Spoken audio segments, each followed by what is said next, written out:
काल होती संक्रांत आणि संक्रांती दिवशीच एकादशी पण होती, त्यामुळं मी बाळकृष्णाच्या मूर्तीवर अभिषेक करत होते. तर इथे माझ्याकडे फक्त दूधच होतं, तर दुधानेच मी अभिषेक केला.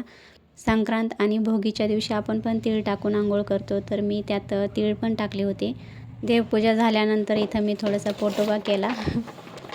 आता इथे मला शाबू तर बनवायचाच होता, पण इथं दादू उठल्यानंतर बनवला. तर मग तो उठला, त्याला आंघोळ घातली आणि त्यानंतर शाबू बनवला. आणि इथं मी तेलात शेंगदाणे फ्राय करून त्यानंतर मिक्सरमधून बारीक केले. असं केल्याने चवीला खूप छान लागते. चला ठीक आहे, चला आता तू खाऊन घे. जे बापाने खाल्लं ना, चल तू खाऊन घे. तेच खातो का जे बापा? ठीक आहे, चल.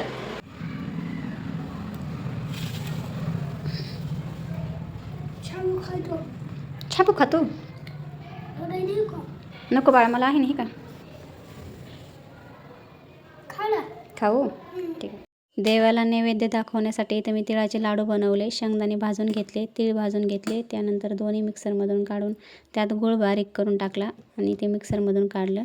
त्याचे असे लाडू बनवले छोटे छोटे, कारण की पुरणाचा स्वयंपाक मी बनवला नव्हता आज आणि देवाला नैवेद्य दाखवायचा असता तर बनवला असता, पण त्यानंतर स्वयंपाक बनवून घेतला आणि इथं दोघांसाठीच बनवायचा होता. मला तर उपवासच होता. स्वयंपाकामध्ये इथं मी डाळबट्टी बनवली होती. डाळबाटी पण कोणी म्हणतं, डाळबट्टी आमच्याकडे याला डाळबट्टीच म्हणतात. गरम गरम तळून यांना जेवायला दिलं दोघांना पण. दोघांनी जेवण केलं आणि त्यानंतर माझी मी पूजा मांडून घेतली. आमच्याकडे अशा पद्धतीने पूजा मांडतात. खणाला ना हळदी कुंकू देऊन त्यामध्ये वाण भरलं जातं. त्यानंतर त्याच्यावरती पीस टाकून झाकून ठेवतात, पण मी इथं विसरले, त्यावरती झाकून ठेवलेलं नाही आहे. इथे ह्यांना तिळगुळ दिलं आणि पाया पडले. त्यानंतर आम्ही मंदिरातसुद्धा गेलो होतो. अगोदर मी इथं तुळशीला 3च्या नंतर ओवासायचं होतं. इथे मी आमच्याकडे तुळशीसाठी पण खण आणतात, तर इथे मी तुळशीसाठी इथं खण ठेवून पिसाने झाकून ठेवतात आणि त्यानंतर आम्ही दर्शन घेतलं आणि मंदिरात गेलो. तर तिथं कीर्तन सुरू होतं. बघू शकता किती गर्दी आहे. तर खूप छान कीर्तन सांगत होते. थोड्या वेळासाठी बसलोत, पण दोघंजणं, दादू काय बसतच नव्हता. मी एवढ्या उशिरा गेले होते, मला असं वाटलं मंदिरात आहे की नाही कोणी काय माहिती, कारण की गेल्या वर्षी गेले होते तर मंदिरच बंद होतं. मी 1:30 वाजता गेलते आणि